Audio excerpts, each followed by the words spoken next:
உலக தமிழர்கள் அனைவருக்கும் வணக்கம். நியூஸ் 7 தமிழுக்காக நான் தேவேந்திரன். செய்திகளை கடந்து செய்திகளை ஆராயும் இந்த நிகழ்ச்சி செய்தி கப்பால்.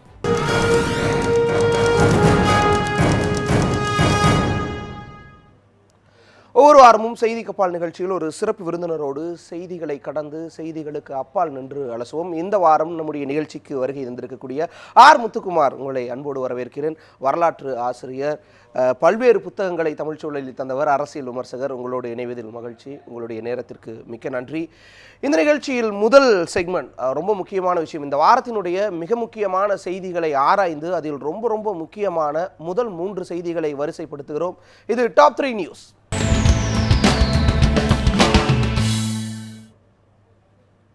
டாப் 3 நியூஸில் 3, 2, 1ங்கிற வரிசையில் மூன்றாவதாக இருக்கக்கூடிய நியூஸ் இந்த வாரத்தில் ரொம்ப முக்கியமானதாக இருக்கிறது ஏர்செல் மேக்சிஸ் வழக்கு. உங்களுடைய பார்வை.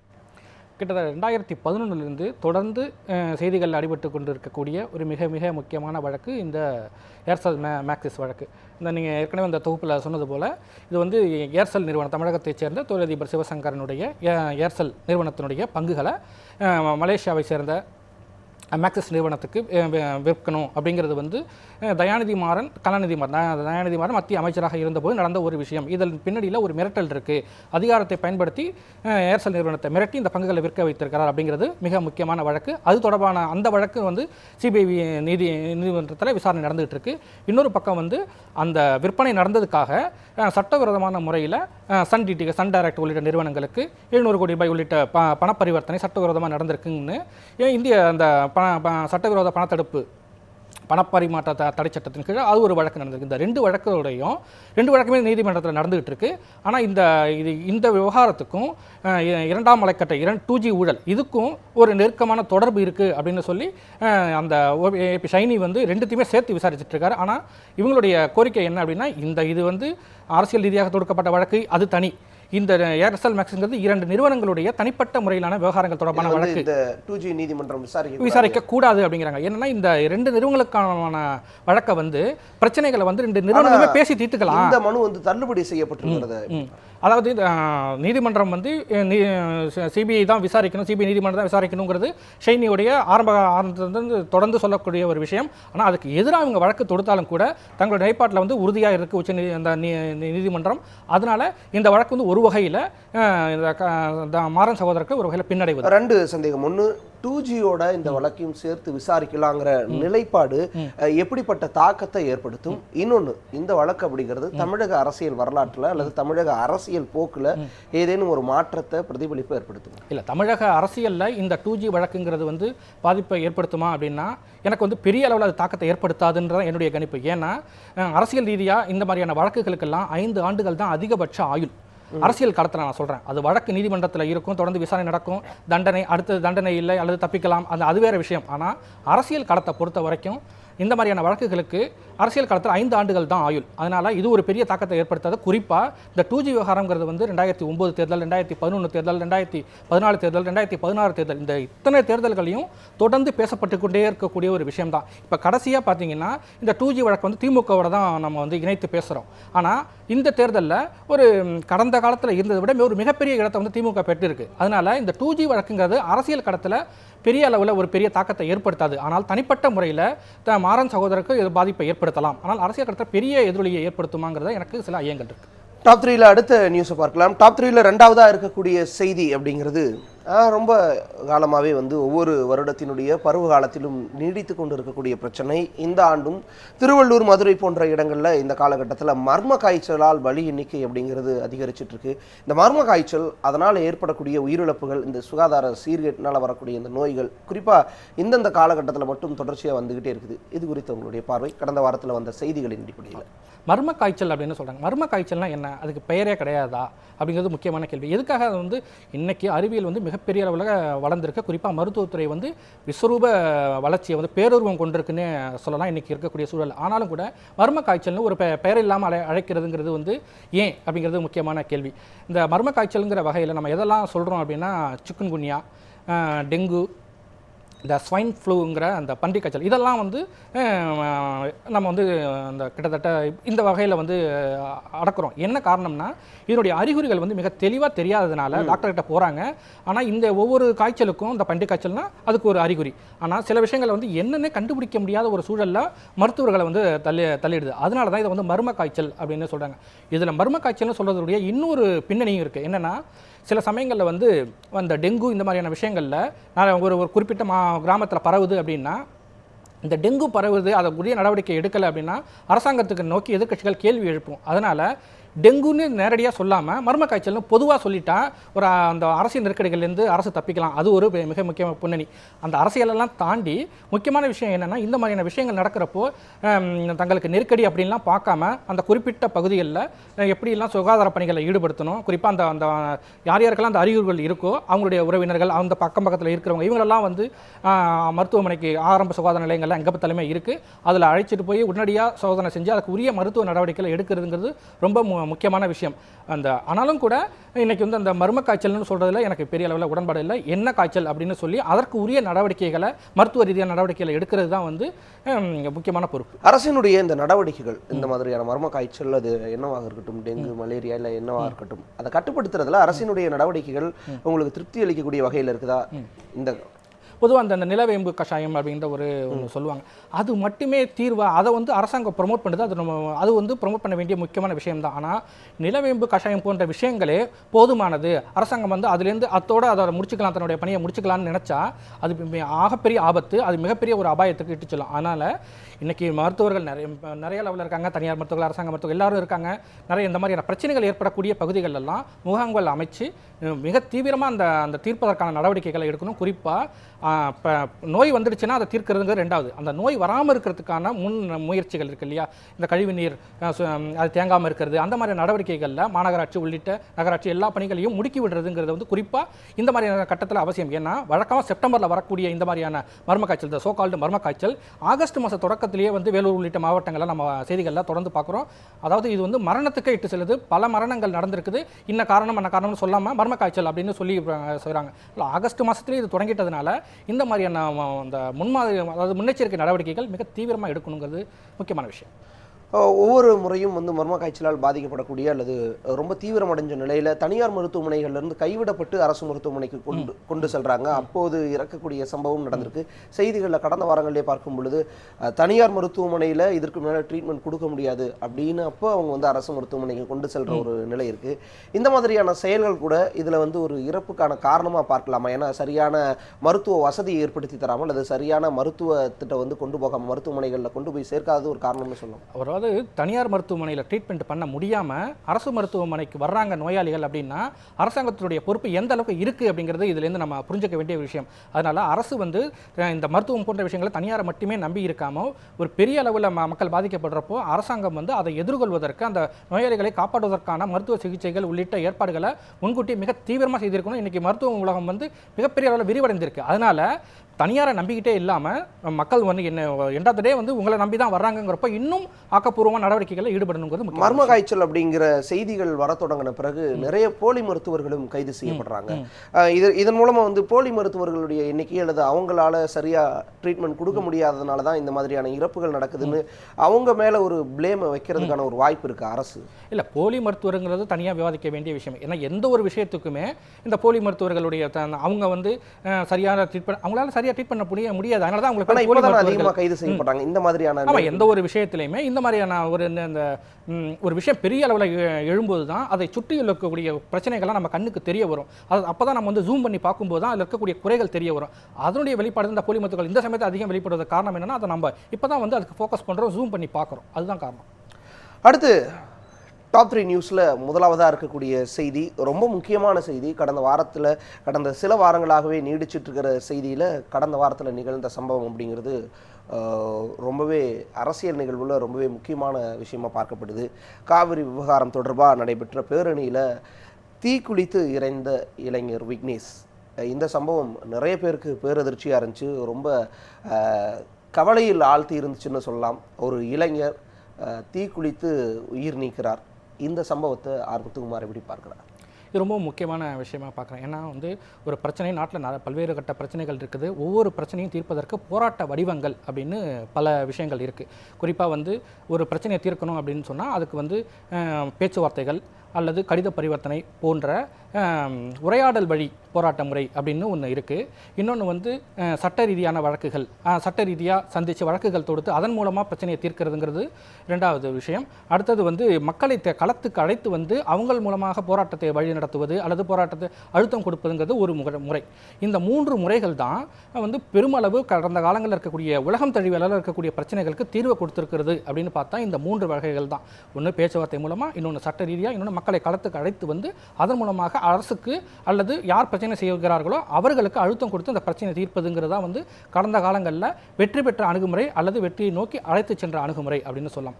ஆனால் தம்பி விக்னேஷுடைய முயற்சிங்கிறது வந்து அதுவும் புழக்கத்தில் இருக்கக்கூடிய ஒரு விஷயம்தான். ஆனால் அது வந்து சரியில்லையான்னு இந்த இப்போ இறந்து போயிருக்கிற சமயத்தில் அதை பற்றி பேச வேண்டாம் அப்படின்னு நினைக்கிறேன். ஆனால் அந்த போராட்ட முறை அப்படிங்கிறது வந்து எந்த வகையிலும் ஏற்றுக்கொள்ள முடியாது. ஏன்னா அந்த இளைஞன் வந்து ஒரு பிரச்சனை அதுக்காக மனம் விரும்புகிறா. அது ரொம்ப முக்கியமான விஷயம். குறிப்பாக காவிரி நீர் பிரச்சனையில் உச்சநீதிமன்றம் வந்து ஆணையை இடுது.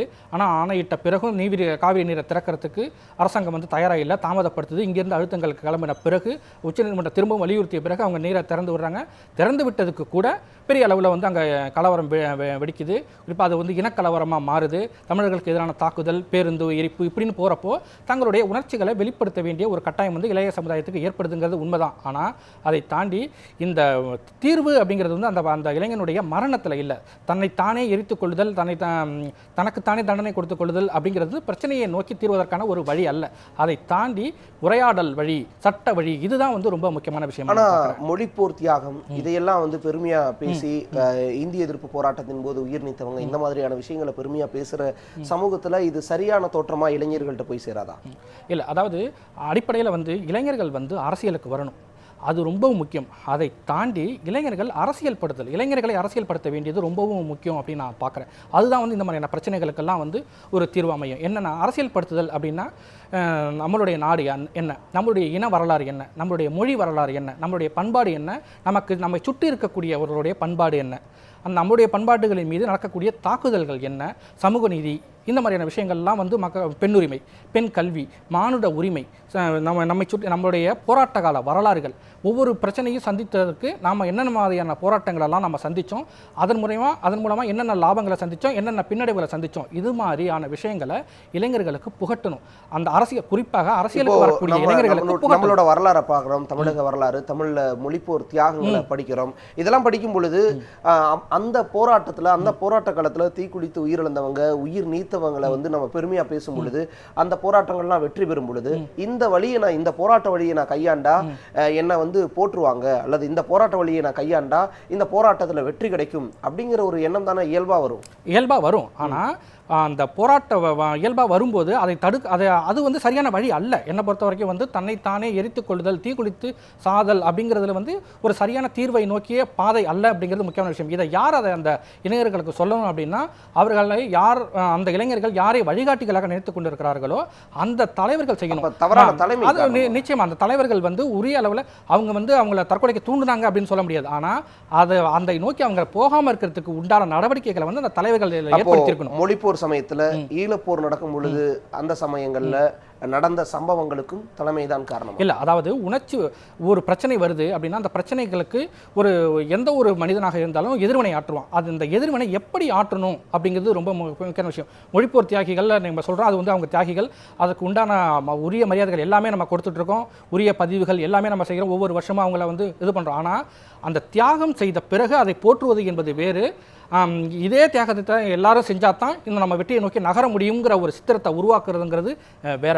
இந்த ரெண்டுத்துக்குமான பாரதூரமான வித்தியாசத்தை புரிஞ்சுக்கணும். அவங்க வந்து மொழிப்போர் தியாகிகள் 1965 மொழிக்காக தன்னுடைய இன்னுயிரை ஈந்தாங்க.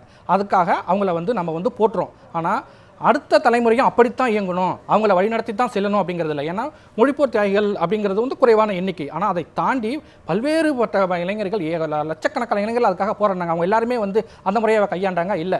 அவங்க வந்து தங்களுடைய போராட்ட முறை, அதை நோக்கி நகர்வு, அது ரொம்ப முக்கியம். வெற்றியை நோக்கி நகரணும்னு சொல்லி ஏகப்பட்ட இளைஞர்கள் இருந்தாங்க இல்லையா, அவங்கள பின்பற்றி வரணுங்கிறது தான் முக்கியம். இந்த விவகாரத்தில் உச்சநீதிமன்றத்தில் நாம் தமிழர் கட்சியை தடை செய்யணும் இந்த மாதிரியான சம்பவத்துக்கு பிறகு அப்படின்னு ஒரு வழக்கு தொடரப்பட்டிருக்கு. மனித உரிமைகள் ஆணையத்தில் நாம் தமிழர் தடை செய்யணும், இந்த விவகாரம் குறித்து விசாரிக்கணும்னு ஒரு மனுவை தாக்கல் செஞ்சுருக்காங்க. சீமானை கைது செய்யணும், தலைமை ஒருங்கிணைப்பாளர் சீமானை கைது செய்யணும் அப்படிங்கிற மாதிரியான கோரிக்கைகள்லாம் முன்வைக்கிறாங்க. இந்த விஷயத்தில் அந்த கட்சியினுடைய தலைவரை குற்றம் சொல்வது எந்த அளவிற்கு ஏற்புடையதாக இருக்கும், அதற்கான வாய்ப்பு இருக்கா?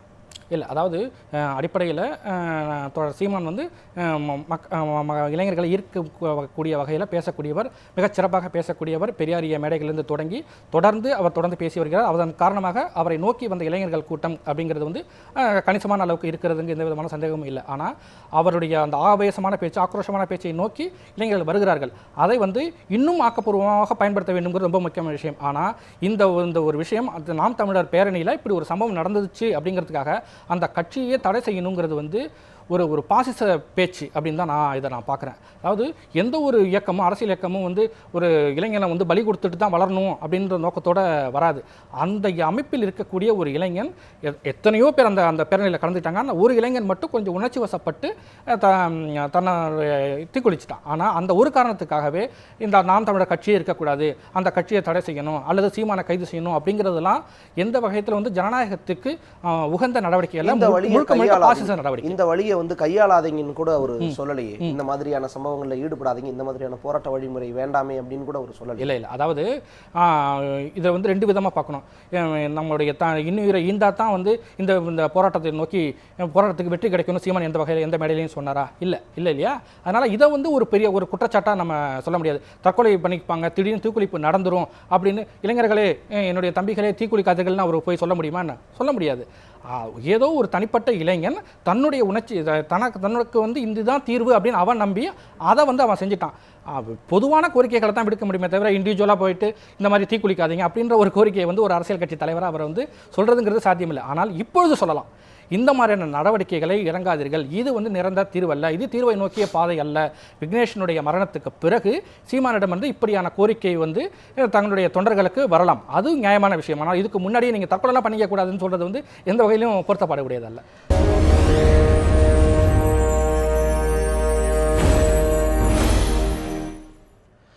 காணாமல் போன செய்தியில் இந்த வாரம் பார்க்கக்கூடிய விஷயம், தேசிய அளவில் முக்கியத்துவம் பெற்ற ஒரு விஷயம், நிர்பயா மையம். நிர்பயா நிதியிலிருந்து 18 மையங்கள் நாடு முழுவதும் அமைக்கப்படும் அப்படின்னு ஒரு அறிவிப்பு வெளியாகி அது செயல்பட்டு இருக்கிறதா நினைச்சிட்டு இருக்கிற நேரத்தில் ஒரு மிக முக்கியமான அதிர்ச்சிகரமான ஒரு செய்தி, 18 மையங்கள் செயல்பட்டுட்டு வருது நிர்பயா நிதியிலிருந்து அப்படின்னு சொல்லப்படுற நேரத்தில் ஒரு மையம்தான் செயல்படுது, நிறைய மையங்கள பெயர் பலகை மட்டும்தான் இருக்குங்க. இந்த தகவல், இந்த செய்தியை பற்றி ஆரம்பித்து, அதாவது ஒரு பெரிய ஒரு குற்றம் நடக்குது அல்லது பெரிய ஒரு சம்பவம் நடக்குது அப்படின்னா உடனடியாக வந்து அரசாங்கம் வந்து இதில் உடனடியாக இறங்கி சில நடவடிக்கைகளை எடுக்கும். அந்த நடவடிக்கைகள்லாம் எடுத்து சில அறிவிப்புகளை வெளியிடும். அந்த அறிவிப்புகள்லாம் காலப்போக்கில் என்ன ஆகும் அப்படிங்கிறதுக்கு ஒரு அடையாளமாக இந்த நிர்பயா மையங்களை வந்து நம்ம சொல்லலாம். இந்த நீ ஜெர்க் ரியாக்ஷன் சொல்லுவோம் இல்லையா, இன்னைக்கு ஒரு வழி வந்துடுச்சு அப்படின்னா அதுக்கான நடவடிக்கைகள், அதுக்கான தேவைகள், அதுக்கான தீர்வுகளை நோக்கி ஒரு சில சட்டங்கள், அறிவிப்புகளை வெளியிட்டுட்டு அரசாங்கம் வந்து தூங்கிடும் அப்படிங்கிறதுக்கு இந்த நிர்பயா மையங்களையே ஒரு சரியான ஒரு சாட்சியமாக இன்றைக்கி நான் சொல்லலாம். அடிப்படையில் வந்து இந்த டெல்லி அந்த நிர்பயா பாலியல் வல்லுறவுக்கு ஆளாக்கப்பட்ட அந்த சம்பவத்துக்கு பிறகு ஐக்கிய முற்போக்கு கூட்டணி அரசில் வந்து இந்த நிர்பயா நிதி அப்படிங்கிறத வந்து ஒன்று உருவாக்கி அந்த நிதியிலிருந்து நிர்பயா மையங்கள் அப்படின்னு ஒன்று உருவாக்கணும், நாடு தழுவிய அளவில் உருவாக்கணும். 18 மையங்கள் அல்ல, நாடு தழுவிய அளவில் 640 ஒரு 150 மையங்கள் தான். அதுதான் டார்கெட்டே வந்து 2017 150 தான். ஆனால் அவங்க அறிவித்தது வந்து 660, அதாவது 640 6 மெட்ரோ நகரங்கள்லையும் வந்து மொத்தமாக 20 அப்படின்ற நோக்கத்தில் வந்து கொண்டு வந்தாங்க. அந்த அறிவிப்பை வெளியிட்டாங்க.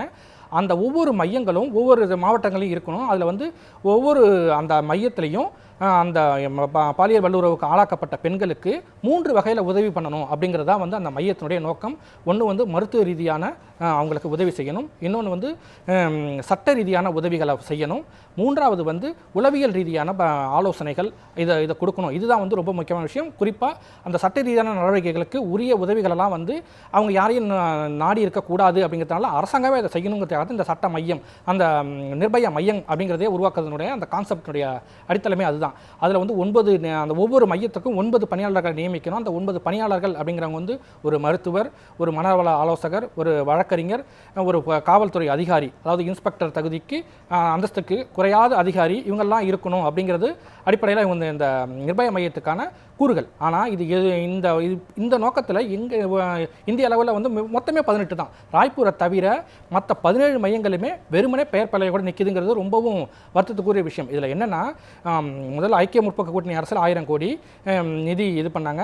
அதுவே வந்து ரொம்ப தாமதமாக தான் வந்தது. அதன் பிறகு இந்த மோடி அரசு வந்ததுக்கு பிறகு, மேனகா காந்தி வந்த பிறகும் கூட இந்த நிதி வந்து 2015 இன்னைக்கு வரைக்கும் வந்திருக்கு இந்த குற்றச்சாட்டு போல் 2015 மே மாதத்திலே ஒரு குற்றச்சாட்டு வந்தது. ஏன்னா இந்த மோடி அரசு வந்ததுக்கு பிறகு இந்த நிதியை வந்து கணிசமான அளவுக்கு குறைச்சிட்டாங்க. இன்னும் சொல்லப்போனால் பிரைம் மினிஸ்டர் ஆஃபீஸ் PMOவிலிருந்து சில தகவல்கள் வந்து விசாரித்தப்போ என்ன சொன்னாங்க அப்படின்னா, இந்த மாதிரியான விஷயங்களெல்லாம் வந்து சரி பண்ணுறதுக்கு போலீஸே போதும், காவலர்களே போதும், இது வந்து தேவையில்லாத வேஸ்டேஜ் மணி, இது வந்து ஒரு பெரிய ஒவ்வொரு மாவட்டத்துக்கும் தனித்தனி மையங்கள் உருவாக்குறதுங்கிறது வந்து மிகப்பெரிய அளவில் பொருட்செலவு, நிதி செலவு, அதனால் இதை வந்து குறையும் அப்படின்னு சொல்லி நிதியை வந்து பெருமளவு குறைச்சிட்டாங்க. அந்த பெருமளவு நிதியை வந்து குறைச்சிட்ட பிறகு கட்டடங்கள் கட்டலை, மையங்கள் உருவாகலைன்னு வருத்தப்படுறதுல எதுவுமே அர்த்தமில்லை. அதாவது இதை செயல்பாட்டுக்கு கொண்டு வரணும். ஒரு அரசாங்கம் வந்து அறிவிப்பை வெளியிடுது, அதை செயல்படுத்தணும் அப்படின்னா அந்த நிதியை வந்து கட் பண்ணிட்டா அப்புறம் எப்படி அந்த மையங்கள் உருவாகும்? அதனால் இந்த நிதியை வந்து 1000 கோடி நம்ம சொல்கிறோம், அதெல்லாம் உண்மையிலேயே அந்த மையத்துக்காக போச்சாங்கிறது முக்கியமான விஷயம். நிதியை எப்படி பயன்படுத்தலாங்கிறதுக்கான ஒரு விதிகளே வகுக்கப்படலை அப்படிங்கிறதும் ஒரு முக்கியமான குற்றச்சாட்டாக இருக்குது. அதை தாண்டி கடந்த நீங்கள் குறிப்பிட்டது போலவே ஐக்கிய முற்போக்கு ஆட்சியிலையும் வந்து ஒரு 1000 கோடி நிதி ஒதுக்கப்பட்டுச்சு. அதுக்கு அடுத்த ஆண்டுகள்லையும் 1000 கோடி ரூபாய், 3000 கோடி ரூபாய் மொத்தம் ஒதுக்கப்பட்டிருக்கிற நேரத்தில் அதுவே இன்னும் பயன்படுத்தப்படாமல் தான் இருக்குது. இந்த நிலையில் நிதி குறைச்சிட்டதை விட இருக்கிற நிதியை இன்னும் பயன்படுத்துறதுக்கான விதிகளே வகுக்கப்படலையே. இல்லை, அதாவது இந்த மையங்களை உருவாக்குறதுக்கு மத்திய அரசு, மாநில அரசு ரெண்டுமே சேர்ந்து செய்ய வேண்டிய ஒரு விஷயம் தான். குறிப்பாக வந்து மாநில அரசினுடைய அனுமதி இருந்தாலே போதுமானது. மத்திய அரசு வந்து தனக்கான அந்த அதுக்குன்னு தனி ஃபண்டு கிடையாது, இந்த நிர்பயா ஃபண்ட் அப்படி அதுலேருந்தே பயன்படுத்தி செய்ய முடியும். அதை நியாயமாக செஞ்சுருக்கணும். இன்னும் சொல்லப்போனால் நம்ம வந்து விமன் எம்பவர்னு சொல்லிட்டு இருக்கோம், பெண்களுக்கு அதிகாரம் கொடுக்கணும்னு நினச்சிட்டு இருக்கோம். உண்மையிலேயே இன்றைய தேவை வந்து அத்தியாவசிய தேவை பெண்களுக்கு பாதுகாப்பு. அதுதான் ரொம்ப முக்கியமான விஷயம். அதுக்கு தேவையான நடவடிக்கைகளை மத்திய அரசு வந்து எடுக்கணும், மிக தீவிரமாக எடுக்கணுமே தவிர இதில் நிதி அது இதுன்னு காரணம் சொல்லிட்டு இருக்கல அர்த்தமில்லை. இது ரொம்பவும் சென்சிட்டிவான விஷயம். இன்றைக்கும் கூட சுவாதி போன்றவர்கள்லாம் இதாகிறாங்க. இது அது பாலியல் வன்முறையில் ஒரு வகையில் இதுவும் கூட ஒரு ஆணவத்தின் வெளிப்பாடாக நடக்கக்கூடியதான் அந்த பாலியல் வல்லுறவே. அதனால் இந்த விஷயங்களில் மிக தீவிரமாக மிக பொறுப்போடு இந்த அரசு நடந்துக்கணும் அப்படிங்கிறது ரொம்ப முக்கியமான விஷயம். 18 இந்தியா முழுக்க 18ங்கிறது வந்து எவ்வளவு மோசமான எண்ணிக்கைன்னு நம்ம பார்க்கணும். 660ங்கிறதே போதுமானது அல்ல. ஆனால் அதுலேயும் 18ல் ஒன்று தான் செயல்படுங்கிறது இந்த அரசாங்கம் ஒரு திட்டத்தை அறிவித்து அதை எப்படி செயல்படுத்துங்கிறதுக்கான ஒரு அவலமான உதாரணம். சுவாதி அப்படிங்கிறத குறிப்பிட்டனால இதை கேட்கிறேன். இந்த 18ம் செயல்பட்டு இருந்தா அல்லது அந்த 640ம் செயல்பாட்டுக்கு வந்திருந்தா, திட்டத்தின்படியே செயல்பாட்டுக்கு வந்திருந்தா இந்த மாதிரியான சம்பவங்கள் நடக்காதுன்னு உறுதியாக சொல்ல முடியுமா? உறுதியாக சொல்ல முடியாது. ஆனால் அந்த 18 ஒருவேளை இந்த 18 சென்டர்களும் ஒழுங்காக இயங்கி இருந்துச்சுன்னா அங்கே இருக்கக்கூடிய அங்கே வந்து அந்த பாலியல் வல்லுறவுக்கு ஆளாக்கப்படுவதற்குடைய எண்ணிக்கை வந்து பெருமளவு குறைஞ்சிருக்கும். ஒருவேளை ஆளாக்கப்பட்டிருந்தால் அவர்களுக்கான தீர்வுகளை நோக்கி நகர்ந்துக்கிறதுக்கு ரொம்ப எளிதாக இருந்திருக்கும். ஆனால் இந்த இடத்துல வந்து ரொம்ப முக்கியமான விஷயம், அதுக்கான வாய்ப்புகளை முதல்ல உருவாக்கி கொடுங்கிறது தான். இந்த இடத்துல ஒரு பொண்ணு பாலியல் வல்லுறவுக்கு உள்ளாகிறான்னா அவளுக்கான பாதுகாப்பு மையங்களை வந்து உருவாக்கணும் அரசாங்கம் சொன்ன பிறகு அதை உருவாக்காமல் இருந்தால் நல்லா நடந்திருக்குமா அப்படிங்கிறது வந்து சரியானதில்லை. அதை உருவாக்க வேண்டியது உங்களுடைய கடமை, அரசாங்கத்தினுடைய கடமையை செய். அது ரொம்ப முக்கியமான விஷயம். குறைந்தபட்சம் பாதிக்கப்பட்ட பெண்களுக்கு உதவி செய்வதற்கான மையமாவது அது இருக்கணும். அவங்க சொன்னதில் இந்த வாரம் என்ன விஷயம் இருக்கும், யார் சொல்லியிருப்பாங்க அப்படிங்கிறத பார்க்கலாம். மத்தியில் ஆளுகிற பாரதிய ஜனதா கட்சி அரசியலை சேர்ந்த தமிழிசை சவுந்தரராஜன் ஒரு பேட்டி கொடுக்கிறார். அந்த பேட்டியில் என்ன சொல்கிறார்? நடிகர் ரஜினிகாந்த் அவர்கள் இரு மாநிலத்திற்கும் உறவை சேர்க்க வேண்டும், பிரச்சனையை தீர்க்க வேண்டும். ஓட்டு கேட்க நீங்க வருவீங்க, பிரச்சனையை தீர்க்க ரஜினிகாந்த் வரணுமா? வெக்கமா இல்லை? எப்படி வெக்கம் இல்லாம மான ரோஷம் கொஞ்சம் கூட சூடு சொரணம் இல்லாம நீங்களும் டிவி முன்னால போட்டு கொடுக்குறீங்கன்னு சொல்லுங்க. ரஜினிகாந்தா என்கிட்ட வந்து ஓட்டு கேட்டாரு. ரஜினிகாந்தா மேக் இன் இந்தியா என்கிட்ட சொன்னாரு. ரஜினிகாந்தா கிளீன் இந்தியா சொன்னாரு. சொன்னவங்க எல்லாம் ஓடி போயிட்டாங்க. நடிகர் இயக்குனர் அமீர் இந்த காவிரி விவகாரத்தையொட்டி ஒரு மேடையில் சொல்லும் பொழுது இந்த விஷயத்தை குறிப்பிட்டிருக்காங்க. எங்ககிட்ட ஓட்டு கேட்க வந்தது ரஜினியா இல்லை நீங்களா அப்படிங்கிற ஒரு முக்கியமான விஷயத்தை சொல்லியிருக்கார். கடுமையான விமர்சனத்தையும் முன் வச்சிருக்கார் தமிழிசை சவுந்தரராஜன் மீது இந்த விவகாரம். இயக்குனர் அமீருடைய கருத்துக்கள், அதில் அவர் பயன்படுத்திய வார்த்தைகள் கொஞ்சம் கடுமையாக இருக்கலாம். ஆனால் அதனுடைய உள்ளடக்கம் வந்து ரொம்ப முக்கியமான ஒரு விஷயமாக பார்க்குறேன். குறிப்பாக வந்து தமிழக பாரதிய ஜனதா கட்சியினுடைய தலைவர் டாக்டர் தமிழிசை சவுந்தரராஜன் இந்த காவிரி பிரச்சனையில் இரு மாநிலங்களுக்கு இடையில் இருக்கக்கூடிய பிரச்சனைகளை தீர்ப்பதற்கு நடிகர் ரஜினிகாந்த் குரல் கொடுக்க வேண்டும் அப்படின்னு அவர் சொல்லியிருக்காரு. இது எந்த வகையில் சரியானது அப்படின்னு அமீர் கேள்வி எழுப்புறாரு. மிக மிக நியாயமான கேள்வி. ஏன்னா ஒரு நாட்டினுடைய இந்தியாவையே ஆளக்கூடிய ஒரு கட்சியினுடைய மாநில தலைவி டாக்டர் தமிழிசை, அவங்க வந்து ஆட்சி பொறுப்பில் இருக்கவங்க இந்தியாவையே ஆளுறாங்க, தமிழகத்தையே ஆளணும் அப்படின்னு அந்த கட்சி வந்து மிக தீவிரமாக செயல்பட்டு இருக்கிற ஒரு சூழலில் ஒரு முக்கியமான அரசியல் கட்சியினுடைய தலைவி ஒரு பிரச்சனையை தீர்க்கிறதுக்கு நடிகர் ரஜினிகாந்த் தான் வரணும் அப்படின்னு எந்த அடிப்படையில் அவங்க கேட்குறாங்க அப்படிங்கிறது மிக மிக முக்கியமான விஷயம். ஒரு என்ன நோக்கமாக இருக்கும்? அவர் வந்து கன்னடர், அதனால கர்நாடகாவை சேர்ந்தவர், அதனால வந்து அவர் வந்து இந்த விஷயத்தை வந்து பேசணும் அப்படின்னு அவர் சொல்கிறாங்களா அப்படின்னா, இப்போ கேரளாவில் நமக்குள்ள ஒரு பிரச்சனை இருக்குது அப்படின்னு சொன்னால் நடிகர் மம்முட்டி குரல் கொடுக்க வேணும்னு அவங்க சொல்லுவாங்களா? எந்த அடிப்படையில்?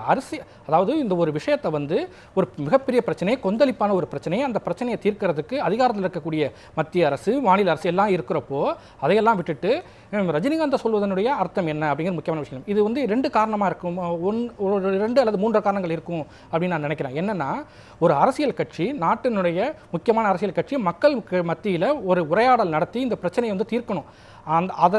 அந்த வகையில் பாரதிய ஜனதா கட்சி ஒரு வகையில் தோல்வி அடைஞ்சிருச்சு, அரசியல் கட்சியாக பாரதிய ஜனதா கட்சி தோல்வி அடைஞ்சிருச்சு. அதனால தான் திரைப்படத்துறையில் செல்வாக்கு மிகுந்த நடிகர் ரஜினிகாந்த் வந்து இந்த பிரச்சனையை தீர்க்கணும் அப்படின்னு சொல்கிறாங்க அப்படின்னு தான் நான் இதை புரிஞ்சுக்கிறேன். ஏன்னா ஒரு பாஜகங்கிறது தேசிய கட்சி, தமிழகத்திலேயே அவங்களுக்கு பிரதிநிதிகள் இருக்காங்க, கர்நாடகாலையும் பிரதிநிதி இருக்காங்க, 2 மாநில அமைப்புகளுக்கு இடையில் ஒரு நல்ல உறவு இருக்குது. அப்படிங்கிறப்போ 2 பேருமே பேசி தீர்க்க வேண்டிய ஒரு விஷயத்தெல்லாம் விட்டுட்டு ரஜினிகாந்தை வந்து அவங்க நாடுறாங்க அப்படின்னு சொன்னால், அவங்க அரசியல் கட்சியாக ஒரு தேசிய கட்சி, மாநிலத்தில் இருக்கக்கூடிய தேசிய கட்சி தன்னுடைய செயல்பாட்டை இழந்துடுச்சு, இந்த விஷயத்தில் வந்து மக்கள் மத்தியில் ஒரு ஒற்றுமையை உருவாவதற்கான முயற்சியில் தோல்வி அடைஞ்சிடுச்சு அப்படின்னு டாக்டர் தமிழிசை நம்புறாங்க. அதனால தான் நடிகர் ரஜினிகாந்த் அப்படின்னு தான் நான் புரிஞ்சுக்கிறேன். இதை இப்படி பார்க்கலாமா? தமிழிசை சவுந்தரராஜன் வந்து மக்கள் மனசுல இருக்கிறத கேட்குறாங்க. ஏன்னா சமூக வலைதளங்களில் நேரடியாக வந்து சில இடங்கள்ல எல்லாம் பேசக்கூடிய வகையிலேயே வந்து சினிமாக்காரங்க இந்த விஷயத்தில் குரல் கொடுக்கல, கன்னட திரையுலகினர் வந்து குரல் கொடுக்குறாங்க, நிற்கிறாங்க மக்களோட. இந்த விஷயத்தில் வந்து தமிழ் சினிமாக்காரங்க வந்து நிற்கணும். நடிகர் ரஜினிகாந்த் வந்து உச்ச நட்சத்திரம் அப்படிங்கிற அடிப்படையில் 2 மாநிலங்களையும் மிகப்பெரிய ரசிகர் பட்டாளம் இருக்குங்கிற அடிப்படையில் அவர் வந்து இந்த பிரச்சனையை வந்து தீர்த்து விடணும்னு ஒரு சாதாரண பொதுஜனத்தோட அந்த எண்ணத்தை ஒரு கட்சியினுடைய ஒரு அரசியல் கட்சியினுடைய தலைவர் அவங்க வந்து ஒரு டாக்டர் வெறுமனே டாக்டர் தமிழிசை சவுந்தரராஜன் அல்ல. அவங்க ஒரு நான் ஏற்கனவே சொன்னது போல இந்தியாவை ஆளுகின்ற கட்சியினுடைய மாநில தலைவர். அவங்க வந்து ஒரு இந்த அரசியல் விஷயங்களால, அரசியல் கட்சிகளால் தீர்க்கப்பட வேண்டிய ஒரு விஷயத்தை இன்னைக்கு பார்த்தீங்கன்னா பொன் ராதாகிருஷ்ணன், மத்திய அமைச்சர் பொன் ராதாகிருஷ்ணன் வந்து முதலமைச்சரை சந்தித்து பேசியிருக்காரு. காவிரி விவகாரத்தை தவிர மற்ற ஏனைய விஷயங்கள்லாம் குறித்து அவர் பேசியிருக்காரு. நியாயமாக அவர் பேசியிருக்கணும். எப்படி வந்து வேணா காரணம் சொல்லலாம், நான் வந்து கப்பல் போக்குவரத்து துறை அமைச்சர், அதனால் வந்து இந்த கப்பல் விஷயங்கள் இது பற்றிலாம் நான் பேசினேன் அப்படின்னு. ஆனால் ஜல்லிக்கட்டில் அதிகம் குரல் கொடுத்தவர், அதிகம் இது சம்பந்தமாக பேட்டி கொடுத்தவர் வந்து பொன் ராதாகிருஷ்ணன் தான். அதனால் காவிரி விவகாரத்தை குறித்து முதலமைச்சர்கிட்ட பேசியிருக்கலாம். வாங்க நாம் வந்து எங்களுடைய கட்சியுடைய பிரதிநிதிகள், அனைத்து கட்சிகளோட பிரதிநிதிகளோடு போய் நம்ம வந்து கர்நாடக முதல்வரோட பேச்சுவார்த்தை நடத்தலாம், அல்லது பிரதமரையே சந்திக்கலாம்ன்ற மாதிரியான நடவடிக்கைகளை வந்து பாரதிய ஜனதா கட்சி, தமிழகத்தில் இருக்கக்கூடிய தேசிய கட்சி அந்த முயற்சிகளை எடுக்கணுமே தவிர, இந்த அரசியலுக்கு அப்பாற்பட்டு இயங்கக்கூடிய ஒரு விஷயத்தில் அப்பாற்பட்டு இயங்கக்கூடிய ஒரு நடிகர் ரஜினிகாந்தை வந்து இதில் கொண்டு வரணும் அப்படிங்கிறது அவங்களுடைய ஒரு அரசியல் தோல்வி அப்படின்னு தான். இந்த மாதிரியான 2 மாநில பிரச்சனைகள் அல்லது ஒரு ரொம்ப முக்கியமான பிரச்சனைகள்ல நடிகர்கள் குரல் கொடுக்கணும் அப்படிங்கிற எண்ணத்தை எப்படி பாருங்க? இல்லை, அதாவது நடிகர்கள் தாங்களாக விரும்பி சர்ச்சைகளை உருவாக்காமல் குரல் கொடுத்தால் நல்லது. குரல் கொடுக்கணும் அப்படின்னு எந்த விதமான வலியுறுத்தலும் எந்த ஒரு விதமான கருத்து திணிப்போ தேவையில்லை அப்படிங்கிறது என்னுடைய பார்வை. ஏன்னா இந்த மாதிரி விஷயத்தில் மிகப்பெரிய அரசியல் சாதுரியம் வாய்ந்த பல்வேறு அரசு தலைவர்கள் பல்வேறு காலகட்டங்களில் பேச்சு நடத்திட்டு இருக்காங்க. 1969லேருந்து இந்த தொடர்ந்து 1924 சிக்கல் இருந்தாலும் 1969லேருந்து பெரிய அளவில் பேச்சுவார்த்தை நடத்தி ராஜ்யவாதிகள் பல பேர் சேர்ந்து பேசியும் கூட பலகட்ட பேச்சுவார்த்தைகள் 155 முறை பேச்சுவார்த்தை நடத்திட்டோம். அதுவே தீர்க்க முடியாத பொழுது உச்சநீதிமன்றம் சொன்னதையே கேட்பதற்கு மாநில அரசு தயங்கும் போது நடிகர் ரஜினிகாந்த் வந்துதான் இந்த பிரச்சனையை தீர்க்கதை உதவி பண்ணணும் அப்படின்னு தமிழிசை எதிர்பார்க்கறது இல்லையா? இது மிகப்பெரிய ஒரு அரசியல் தோல்வி. நடிகர் விஜய் சேதுபதி வந்து ஒரு வீடியோ ஒன்று வெளியிட்டு இருந்தார் சமூக வலைதளங்கள்ல. அது ஒரு பெரிய தாக்கத்தை ஏற்படுத்திருந்துச்சு, நிறைய பேருக்கு கொண்டு போய் சேர்த்துருந்துச்சு. அந்த மாதிரியான ஒரு பெரிய தாக்கம் ஏற்படுறதுக்கான வாய்ப்பு இருக்கு. அதை விட மிகப்பெரிய ஒரு தாக்கம் ஏற்படுறது, அப்படி ஒரு தாக்கம் நல்ல தாக்கத்தை ஏற்படுத்தலாம், அதுல எந்த விதமான சந்தேகமும் இல்லை. ஆனால் அது ரஜினிகாந்த் தானாக விரும்பி வந்து செய்ய வேண்டியது ஒரு கட்டாயம் கூட இதுல இல்ல. ஒரு அரசியல் கட்சி தலைவர் இப்படியான கோரிக்கையை விட வேண்டிய அவசியமே இல்லை. அவங்க தோத்து போயிட்டாங்க. இந்த இடத்துல ஒரு கேள்வி வருது, பிஜேபிக்கு தமிழக பாஜகவுக்கு ரஜினி மேல என்ன குறி? ஏன்னா ஒவ்வொரு முறையும் ரஜினிகாந்த் வந்து எங்க கட்சியில சேரணும்னு வெளிப்படையாவே கோரிக்கை விடுத்திருந்தது, வெளிப்படையாவே அழைப்பு விடுத்திருந்த சம்பவங்கள் இருந்துச்சு. ரஜினிகாந்தினுடைய மனைவி லதா ரஜினிகாந்த் வந்து கவர்னருக்கான வாய்ப்பு இருக்குன்னெல்லாம் பேசப்பட்டுச்சு. இந்த மாதிரியான ரஜினி அல்லது ரஜினி குடும்பத்தை சார்ந்த விஷயங்கள், அவங்க அந்த உச்ச நட்சத்திரத்தினுடைய அந்தஸ்தின் மீதான அந்த கண் அப்படின்னு பார்க்கலாமா பிஜேபிக்கு, அல்லது இதை எப்படி பார்க்கலாம்? அதாவது தமிழகத்தை தடம் பதிக்கணும் அப்படின்னு நினைக்கிறப்போ ரஜினிகாந்த் போன்ற ஒரு செல்வாக்கு பெற்ற நடிகருடைய உதவி தேவைப்படும் அப்படின்னு பாரதிய ஜனதா கட்சி நம்பலாம். அது அந்த ரஜினியுடைய ஆதரவு வந்து கடந்த காலங்களில் பல கட்சிகள் நாடி இருந்திருக்கிறதையும் நம்ம 1996 தொடர்ந்து பார்த்துக்கிட்டு தான் வரும். அதனால அப்படி ஒரு நடிகருடைய செல்வாக்கு மிக்க நடிகருடைய ஆதரவு வந்து தனக்கு தேவைப்படும் அப்படின்னு அவங்க நினைக்கலாம், அதை நம்பலாம். அதனால தான் வந்து பிரதமர் வேட்பாளராக இருந்த மோடியே வந்து நேரடியாக வந்து ரஜினிகாந்தை சந்திச்சாரு. நீங்கள் சொன்னது போல தமிழிசையை வந்து பகிரங்கமாக அழைப்பே விடுத்தாங்க ரஜினிகாந்த் வந்து சேரணும்னு. ஆனால் அதையும் காவிரி விஷயத்தை வந்து இந்த விஷயத்தோட சேர்த்து பிணைச்சி தமிழிசை ஒரு அரசியல் செஞ்சாங்க அப்படின்னா அது தவறு. எனக்கு இந்த இடத்துல ஒரு சின்ன சந்தேகம் வருது. ரஜினியோட வாய்ஸ் அரசியல் வரலாற்றில் ஒரு மிகப்பெரிய தாக்கத்தை ஏற்படுத்துச்சு. தேர்தல் 90கள் நடந்த தேர்தல் வரலாற்றில் 96 தேர்தல் வரலாற்றில் ஒரு பெரிய தாக்கத்தை ஏற்படுத்துச்சுன்னு சொல்லப்படுற நேரத்தில் பல்வேறு விஷயங்களில் ரஜினியனுடைய வாய்ஸ் வந்து மக்களிடத்தில் மிகப்பெரிய ரீச் ஆன நேரத்தில் அவருடைய வாய்ஸை விரும்புறது எந்த அளவுக்கு வந்து ஒரு தாக்கத்தை ஏற்படுத்தக்கூடிய நிகழ்வாக இருக்கும்? இந்த விவகாரத்தை பொறுத்தளவு அது எந்த அளவுக்கு பலன் அளிக்கக்கூடியதாக இருக்கும்? இல்லை, அடிப்படையில் ரஜினி வாய்ஸ் வந்து தமிழக அரசியல் காலத்தில் எடுபடும் அப்படிங்கிறதுல எனக்கு உடன்பாடு இல்லை. 1996 சட்டமன்ற தேர்தல், மக்களவைத் தேர்தல், அதன் பிறகு உடனே நடந்த உள்ளாட்சி தேர்தல், இதை தவிர ரஜினிகாந்தோடைய வாய்ஸ் அப்படிங்கிறது எந்த தேர்தலுமே எடுபட்டதில்லைங்கிறது தான் யதார்த்தம். ஆனால் திரும்ப வந்து ரஜினிகாந்த் இருந்தால் போதும் பெருமளா சொல்லிகிட்டே இருக்காங்க. தொடர்ந்து பாட்டாளி மக்கள் கட்சிக்கு எதிராக வந்து ஒரு பெரிய வாய்ஸ் கொடுத்தாரு. அந்த இடத்துல வந்து அவங்க அது வந்து தோல்வியை தான் சந்திச்சது. அதனால ரஜினிகாந்தோடைய வாய்ஸ் அப்படிங்கிறது வந்து தமிழக அரசியல் பெரிய தாக்கத்தெல்லாம் ஏற்படுத்தலை 1996 தேர்தல்களை தவிர. திரும்ப அவரை நாடி போகிறாங்க, வேற வழி இல்லை, அதாவது எதுவுமே இல்லை. அப்படிங்கிறப்போ ரஜினிகாந்தோட ஆதரவு கிடைச்சதுன்னா, அவருடைய கடைக்கன் பார்வை கிடைச்சதுன்னா நமக்கு எதாவது யூஸ்ஃபுல்லாக இருக்குமோ அப்படின்னு அரசியல் கட்சிகள் நம்பலாம். ஆனால் தமிழக அரசியல் களத்தை பொறுத்த வரைக்கும் ரஜினியோட வாய்ஸுங்கிறது பெரிய அளவில் எடுபட்டதில்லை 1996 தவிர. அப்பொழுதும் கூட மிகப்பெரிய ஜெயலலிதா ஆட்சிக்கு மீதான மிகப்பெரிய ஒரு எதிர்ப்பலை மக்கள் மத்தியிலும் இருந்தப்போ அவருடைய அந்த மக்களுடைய கொந்தளிப்போடு சேர்ந்து ரஜினியோட வாய்ஸும் கலந்ததுனால ஒரு பெரிய வெற்றி கிடைச்சதே தவிர அதன் பிறகு ரஜினியோட வாய்ஸுங்கிறது தமிழக அரசியல் களத்தில் பெரிய தாக்கத்தை ஏற்படுத்தும் நான் நம்பல. காவிரி விவகாரத்தில் வாய்ஸ் கொடுத்திருந்தாலும் அது பெரிய தாக்கத்தை ஏற்படுத்தி இருக்காது. நிச்சயமா, அதாவது எப்பொழுதும் கூட தாக்கத்தை ஏற்படுத்த அந்த சாஃப்ட் அவர் முதல்ல இது மாதிரி விஷயங்களை தகவலே கொடுக்க மாட்டார். ஒருவேளை தனக்கே ஆபத்து ஏற்படும் என்றால், உதாரணமாக உண்ணாவிரதம் ஒன்று இருந்தார், உச்சநீதிமன்ற தீர்ப்பு ஆண்டவன் தீர்ப்புன்னு ஒரு இது நெய்வேலியில் போயிட்டு தமிழ் நடிகர்கள்லாம் போராட்டம் பண்ணப்போ அந்த போராட்டத்தில் வந்து அவர் பங்கெடுக்கலை. இருந்தாலும் கூட அதனால் தன்னுடைய அரசியல் இமேஜ் விழுந்துருமோ அப்படிங்கிற ஒரு அச்சத்தின் காரணமாக அவர் மட்டும் தனி மேடை போட்டு உச்சநீதிமன்ற தீர்ப்பு ஆண்டவன் தீர்ப்பு அப்படின்னு சொல்லி ஒரு உண்ணாவிரதம் இருந்தார். அப்பொழுதும் கூட அவருடைய அரசியல் செல்வாக்கை அல்லது மக்கள் செல்வாக்கை சரி செய்வதற்கான நடவடிக்கையை தவிர இந்த மாதிரியான கோரிக்கைகளுக்கெல்லாம் அவர் வந்து செவிசாய்க்க மாட்டாருங்கிறது என்னுடைய பார்வை. இந்த பகுதியை நிறைவு செஞ்சுக்கலாம். விருந்தினர் சாய்ஸ் என்ன விஷயத்தை முன்வைக்க போறீங்க? இல்லை, இந்த விருந்தினர் சாய்ஸில் எனக்கு இந்த வாய்ப்பு கொடுத்துருக்கீங்க. அதில் 2 செய்திகளை பேசணும் அப்படின்னு நினைக்கிறேன்.